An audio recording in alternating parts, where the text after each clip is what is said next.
Heidi-ho neighbors, Radio Goji here. And I'm Sterling Greg. And we're going to play a song, a little bit of rock and roll. Welcome back to Legend of Zelda Ocarina of Time. When last we left off, we were side questing, getting additional pieces of heart. And writing Aqua Teen Hunger Force episodes. Apparently, yes. This episode, incidentally, is sponsored by Skulltula Juice. The only juice that is made from Skulltulas that is created by a anthropomorphic milkshake that is completely made up in our fucking heads. Skulltula Juice. You can't buy it because it doesn't exist. So yeah, there is one more Skulltula I can get in the Hyrule Castle Town, but we're going to go around there anyway when we head back to the future. Excellent. So I'm just going to bypass that for now. I think that's like the only thing left I can think of that I can get when I'm a kid that isn't in like the like a later area we can't access right now. Makes sense. And it's a good thing too because they're closing up anyway. Don't let that kid in here. This is when we get the blackjack and hookers after nightfall. Hyrule Castle. We don't want Kokiris in our town. Jesus. You know, one of the things you notice when you grow up about Legend of Zelda is all the racism.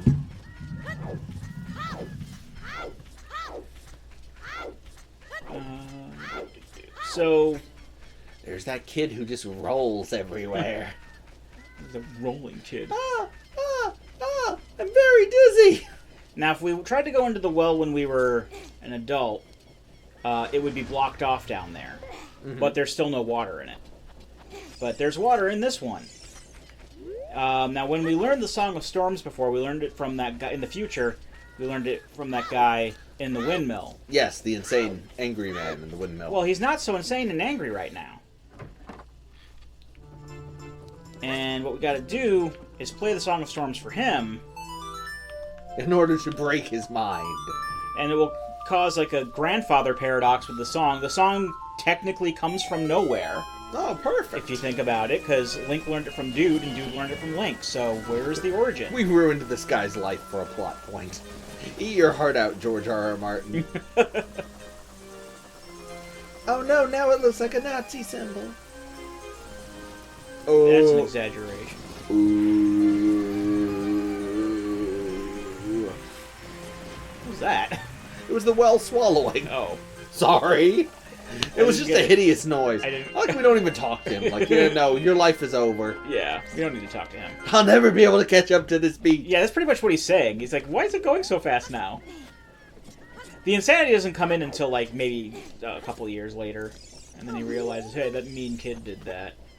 So basically the bottom of the well is another one of them mini dungeons, kind of like the ice cavern. So there's like, you know, there is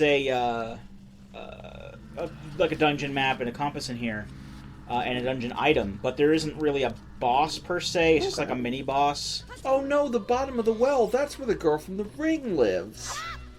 Well, we've got 7 days. Also, I think if we go into the Shadow Temple as an adult, it wants us to go into the well because there's something in here.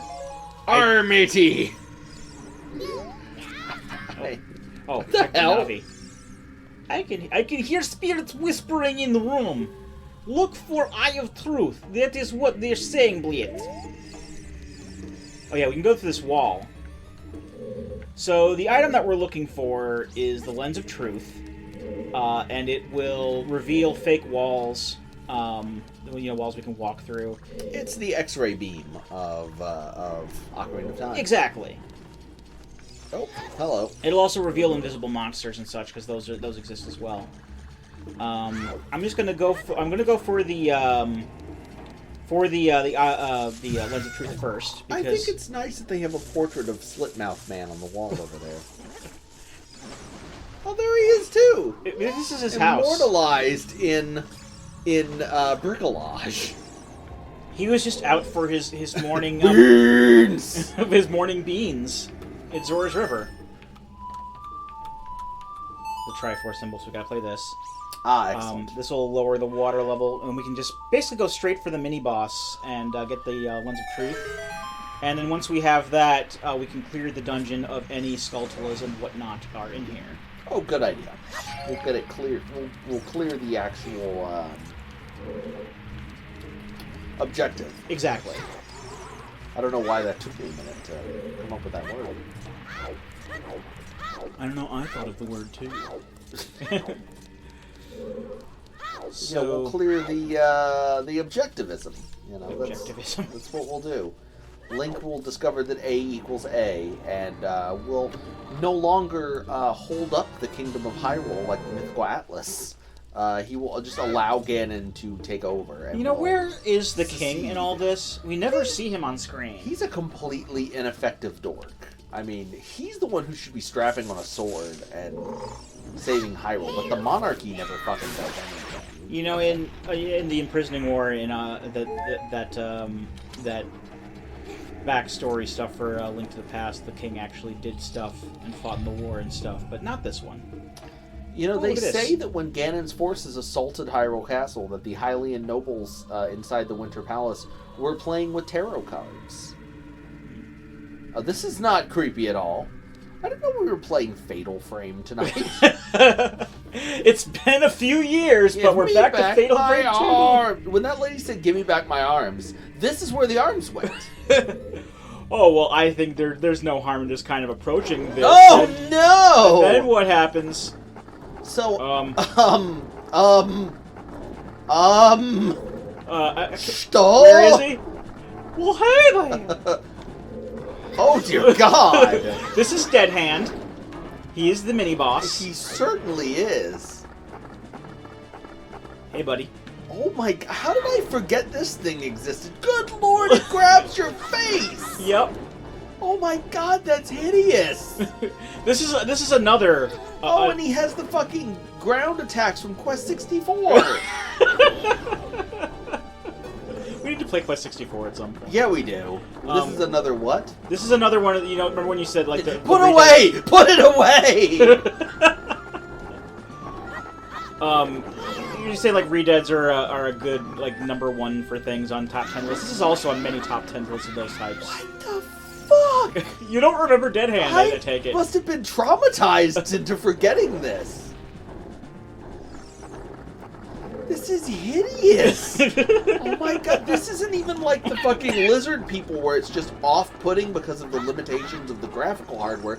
This is them like, what's the freakiest fucking thing we can make with it? This is like Silent Hill 0.5.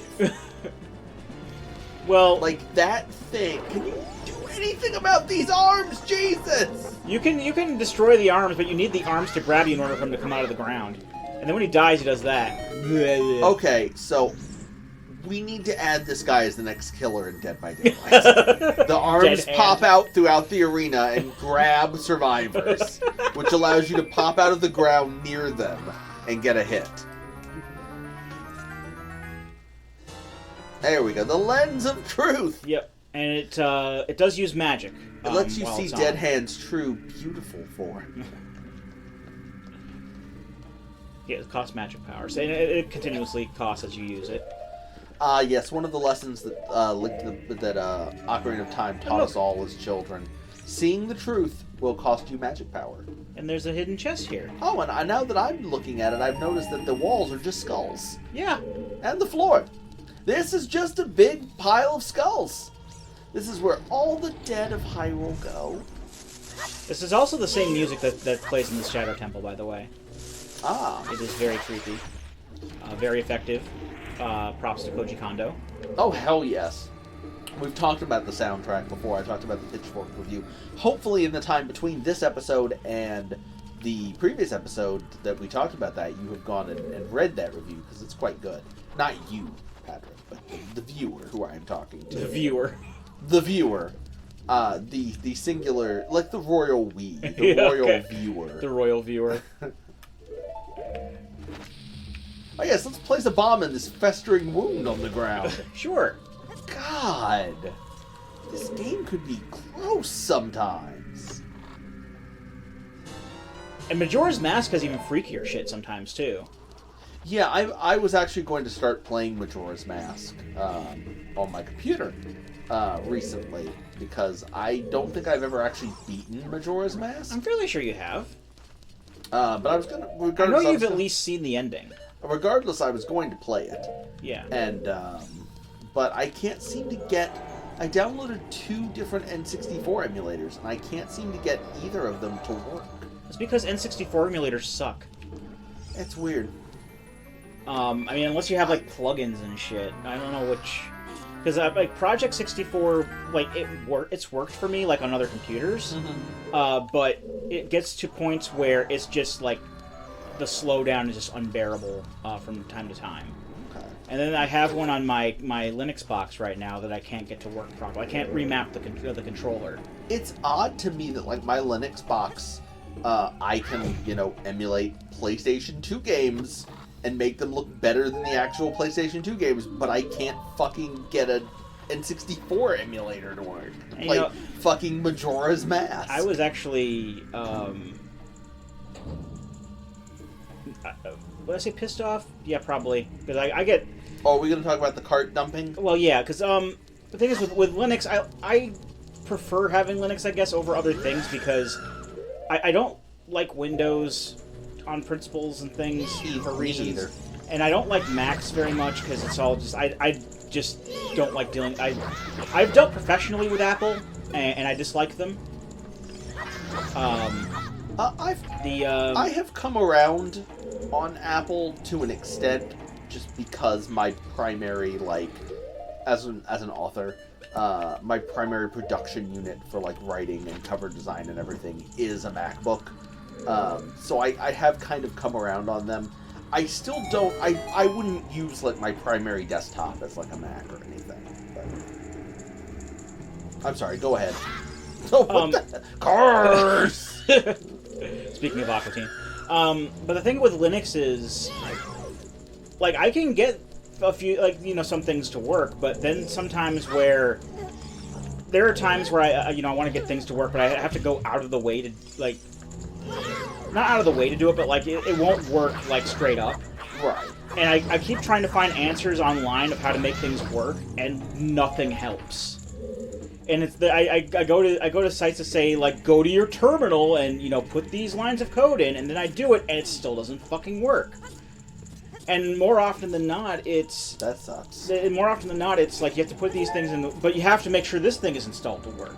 Well, so and then when you install that thing, well, that's not going to work unless you install this, and you have to learn like 3 different kinds of programming languages in order to get anything to fucking work.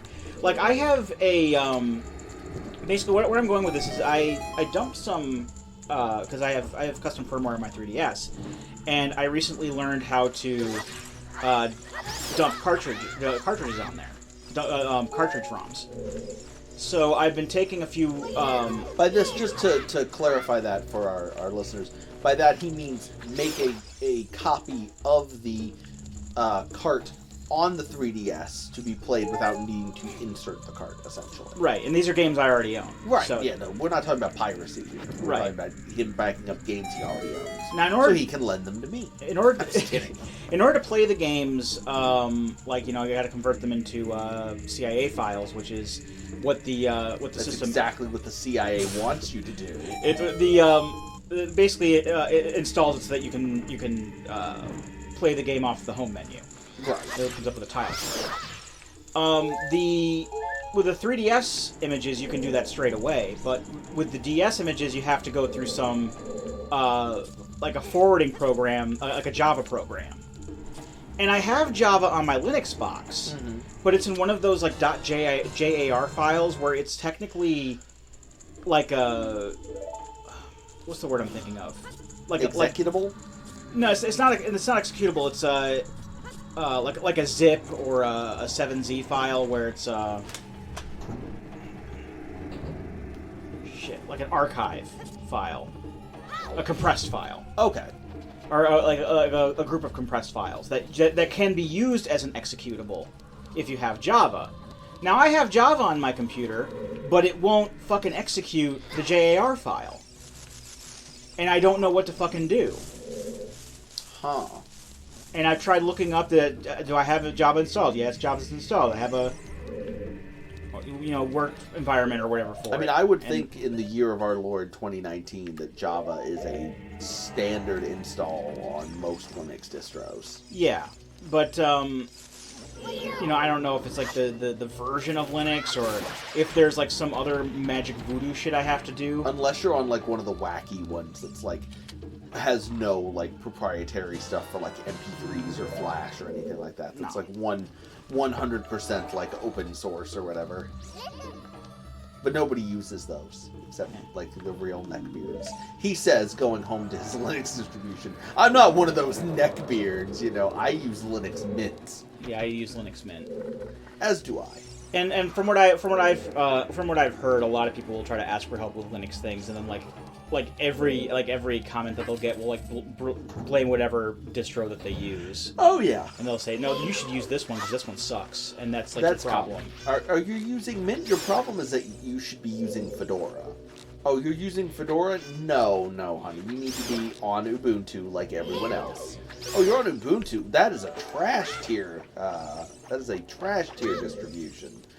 You obviously need to compile your own Arch Linux. So basically, I'm not that hardcore. I will never compile my own fucking Arch Linux distribution because no, fuck that. I like the convenience of just Linux Mint just working when it decides when it decides to work. Yes. What's that's the thing about Linux is it's when it decides to work, literally everything in it is under your control. It's just a matter of knowing what to do, which is both its curse and what I like about it, because you know, when you boot into Windows, you have no control over anything. It's like being in a plane that someone else is piloting. But ultimately, what that means is that there are no like home computer operating systems that I 100% like as a result. That's fair. I mean, honestly, you might want to give Windows another try. Maybe. I don't know. The simplicity of it is definitely... I'm sure I use Windows at work and it's fine, but I don't really like the whole live service route that it's going. No, I'm not a fan. And I'm not a fan of the constant, like, adware and bloatware that's part of it. Well, that comes standard with Windows these days. I mean, that's been for a while. And yes, there's the whole, like, privacy thing that, like, you know, there's the meme that Windows 10 is spyware or whatever. But I also, like... I'm not naive. Like, I know that there are processor-level exploits that even if I'm running Linux, that, like, if the fucking, like, NSA wanted to, you know, pull everything off of my computer, that there are hardware-level exploits that they could do. But you're not truly, like, safe and private, even if you're running, you know, a privacy-based distribution of Linux. Or if you're like... I'm not that naive, but at least, like, I know that when I boot into my Linux Mint that I don't have some, like, piece of fucking, like, third-world spyware that jumped on there when I was looking at a fucking JPEG in Firefox or whatever. Yeah. I know my dad's, like, all about the... I mean... You know how he is. He's like all about the sort of privacy stuff, which is it's understandable. Like he uses like the Brave browser and everything. And I mean that's good. And you should. I'm not saying that like by taking precautions that you and like not using Windows that you can't at least like mitigate it to an extent. Even if you're doing everything you can possibly do, you're really only like 50% protecting your privacy because there are backdoors in oh dear God. there are backdoors like I said at like the processor level, like at the motherboard level. There always are.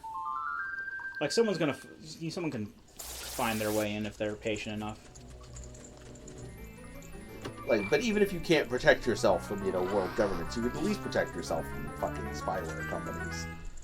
Dun, dun, dun. It's like whenever there's a whenever Nintendo or Sony or whoever comes up with like a new stability update that's basically just put in place to seal up a backdoor that people use to hack. Yes, the Vita, as Patrick pointed out to me the other day, the Vita actually just received a security patch. Despite being an actually dead handheld that Sony is no longer producing, they are still going out of their way to brick homebrew programs Yeah. that would otherwise run on the Vita. But even with all these like updates that come out, eventually they're going to find a way around. Oh, it. they will, absolutely. Like, I'm surprised I was able, with all the stability updates the 3DS got, I'm surprised I was able to get into mine. I was surprised I was able to find a way to jailbreak mine. And then even then there was like an update that came in like in the meantime, and it didn't hurt anything. Yeah, like, no, you will absolutely eventually be able to, like, run whatever fucking emulators you want on your PlayStation Vita. That's only, like, a matter of time. Whenever Sony finally just realizes that, like, the cost-benefit analysis is just not worth it to bother trying to stop people. Let them play Mario 3 on their PSPs. Well, I mean, the big thing is obviously, allowing people to play, ROMs of games on that current system. I mean, that was, not to put too fine of a point on it, that was the reason why a lot of people hacked their DSs back in the day, was because you could just download a ROM of that DS game and not have to pay, $40 for that Nintendo DS game. Yeah. But I just want a reliable handheld that plays the Super Nintendo, damn it. Well, the 3DS does that, but at the same time, it doesn't have all the games you want. I mean, even considering that, like, some of the games that I want were, like, released for other systems that could play on the 3DS, like Chrono Trigger has a DS version that I actually like more than the Super Nintendo version. That's fine. True. But, like, I still put, like, a lot of... I still put quite a few Super Nintendo ROMs on there. I got, like Illusion of Gaia is not on the eShop. None of those, none of the Quintet Trilogy games are, actually. I don't even think that Enix still remembers that they made those. And Look, that's a damn shame. I need access to Stunt Race FX 24 hours a day, or bad things happen. Boy, that was a shitty game. That's a game we should play on the. I've never heard Stunt Race FX. Uh-huh. It was the racing game that was on the Super Nintendo. It was a fully 3D racing game that used the Super FX chip, the same chip that's in Mario RPG and Star Fox and everything. And it's actually like, it's one of those games where it's like in a window in the TV, like it's a little fucking window. It's a terrible fucking racing game, but it was fully fucking 3D and like polygonal and shit. The same way Star Fox was, but it was a racing game. Yeah. You never played Stunt Race FX? No, I've barely heard of it. Speaking of Super Nintendo stuff, though, I came across, I'm fairly sure it's a fairly popular YouTube channel that I just happened to come across, but there's a guy... There's this guy named Jacksepticeye. I don't know if you all have heard of him. It's called, the name of the... The name of the, what do you call it? The channel is Retro Mechanics Explained. I've not heard of it. And he basically goes into, like, super technical stuff about, like, how... Well, I mean, obviously how certain games do certain things. And he's been working on, like, this whole series of videos about different things about the Super Nintendo, like how Mode 7 works and... Oh, I love that shit. Yeah. There's a channel that I cannot think of the name of right now, but it does that, but with music. And that's the thing where I was telling you about, like the deep dive into the Mega Man 2 soundtrack and how Crash Man is the only. Oh shit! Crash Man's is the only theme, in Mega Man 2 that's in a major key. And all that shit, and they do videos on what makes Metroid sound like Metroid and shit. It's really good. They do a deep dive in music theory and shit. It's great. So it's sort of like that, but for the music of video games instead of the technical aspects. These are good YouTube channels you could be watching, but you are devoting all of your time to watching our YouTube channel. And for that, we thank you. We thank you from the bottoms of our hearts. Oh, welcome back, matey! Me treasure be hidden somewhere in this lily-livered dungeon. Oh, you found it. Never mind. Sounded like Miss Cleo for a second at first. She's still in jail? She was in jail? Didn't she go to jail for something? I don't know. I haven't seen or heard anything about Miss Cleo since the since like the commercials stopped being on the air and like Dave Chappelle did a parody of her one time. Okay, so it must have been a national thing then. This if is Dave Chappelle parodied it. Like, was that just some like weird like East Coast thing with I don't Miss know. Cleo the psychic? Was she like the equivalent of like Eastern Motors? Was Miss Cleo the AG's bicycles of psychics? All I know is that all I know is you had to call her now for your free tarot reading. Oh And it God! was for entertainment purposes only. That's right.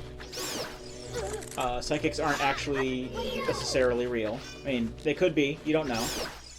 They're not, but you know, let's not spoil the fun for our. If you are a viewer and you believe in psychic powers, I'm not going to dissuade you because we all believe some crazy shit. I believe in aliens. Oh, absolutely. It would be silly not to believe in aliens in a universe this vast. I think we've had this conversation before about the aliens. Yeah, I think you said Oh, dear God. you believe in aliens, but you don't believe they like built the pyramids or anything. Oh no, I don't think they built the pyramids. I think that they might have, because there's pyramids all over the world, and you know, I mean we weren't there back then. We don't know. We don't know what happened. You weren't. I'm not going back to magic. You weren't there. Oh, were you there? Do I see you on these hieroglyphics? Oh, I think that one looks like you, eat one. Well, let me see. And it pushes him into the wall. You know, of course. Yeah. The chains from my dreams. Oh, we got a blue rupee. That's 5 rupees, in case you didn't know. And we're done with the dungeon now. Awesome. So got all the Skulltulas, got some useless treasure chests, and now we can Broke our legs again. So now we just leave. This dungeon shaped like a very creepy hand. Like I remember when I was like, you know, before I. Like my first playthrough of the game where I spent like fucking weeks on Gerudo's Fortress because I'm bad at stealth. I was like following like a loose walkthrough, I think, in a magazine that I had gotten for Christmas. And I remember like going in here, I wasn't getting all the Skulltulas and stuff, and I just went in here, got the Lens of Truth, and left. Mm-hmm. But there's so much more to see and stuff. Oh, absolutely. Right, so we agree on aliens. I believe in ghosts. I've seen a ghost. I believe in ghosts, yeah. Have I ever told you my ghost story? No, I don't think How so. I saw a fucking ghost? Oh my God. Okay, so this was right after my son was born. My wife and I. Oh, so this is recent. Yeah. This was about 6 or 7 years ago. My wife and I, Patrick will know this, but you may not, moved into this house that we were renting in Colonial Heights. This big fucking ancient ass house that's over a hill leading into Petersburg. There are signs all over the place. It was where the Confederate Army bivouacked before the Union Army came up through Petersburg and took Richmond. And there's like a little tiny like fucking Confederate history museum like in the neighborhood. It's wacky. So one night right after we moved in, Aaron is upstairs with Cooper, and he's asleep in his crib and she's unpacking the bedroom, and I'm downstairs unpacking all of the shit for the kitchen, all the plates and the silverware and everything. And so you remember that house? You go out. I've been there from like the kitchen once, I think, into the dining room, and then there was like this big foyer, and then there's the door, the front door where like the stairs are like to the left of it to go up to the second floor, and there's this big, there's the door there leading out to like the sidewalks where the museum is. So I'm unpacking, and it's pretty fucking late, and I go out into the living room, into the dining room for a second, and I look. And someone is standing in front of the door.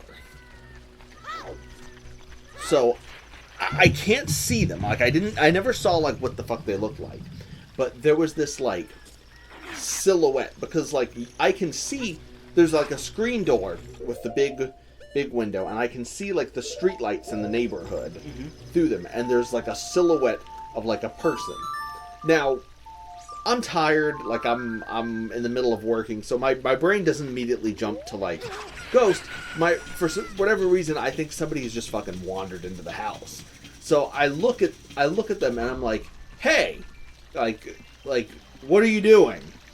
And then I see the silhouette turn, and I realize that whoever it was looking out into the street.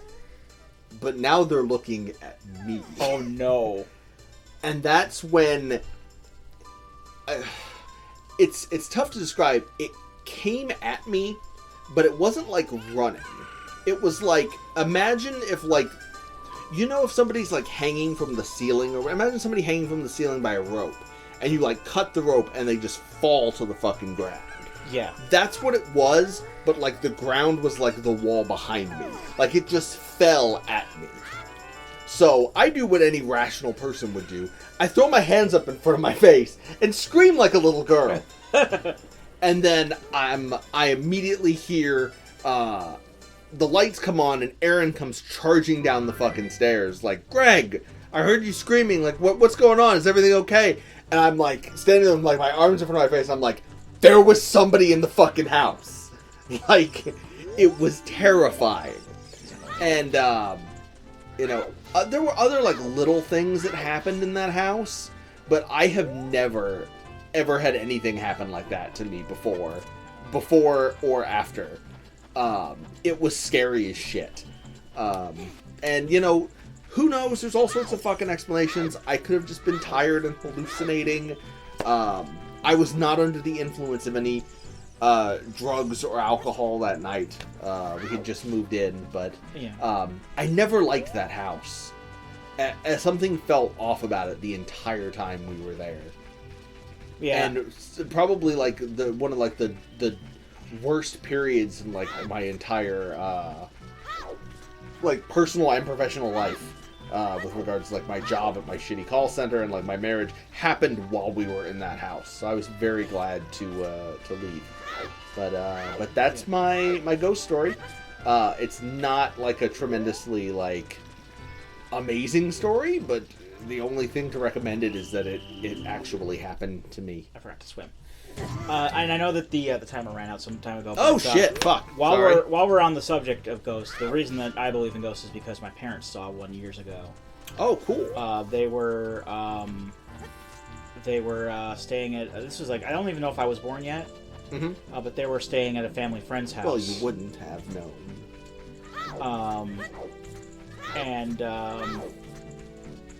I don't know if it was mom or dad actually saw him, because the ghost was like a known entity in that house. Okay. Like, the ghost had a name. The name they called him George or something like that. They called him, "Hey, you stop, you kid over there." They called him George, like stuff like lights would flicker or whatever, and then like. Oh, that's George. Yeah, that's pretty much how it was. One of them would say like, "George, cut the crap," and then it would stop. But that was like the ghost. The only person who actually saw the ghost, I think, was either my mom or my dad, because like they were up one night or something like that, and they went out in the hallway. They were going to the bathroom or something like that, and they saw someone in the hallway. They thought it was my aunt at first, because my aunt was there too. Mm-hmm. And then I don't know if he just disappeared or buggered off or something like that. But they're fairly sure that was the ghost. And the ghost had actually followed the family when they moved. Oh, okay. As well. But luckily he was he was not an evil ghost, I guess. I have not. Well, that's cool. I have not been followed by anything. I think if anything was there, it's probably tied to the house, to that land, to that specific historical area. Weird shit happens in my current house, but I'm pretty sure it's because the house was built in the 50s and is old and has occasional electrical issues. So I doubt that's ghosts or anything. Well, now with the ghost stories out of the way, let's go ahead and It's finally the ghost story episode. end this video. So when we come back, I'm going to get a Skulltula here, and then we're going to go back to the future! Excellent. So until then, I've been Rado Goji. And I'm Soylent Greg. We'll be here next time. Join us, won't you?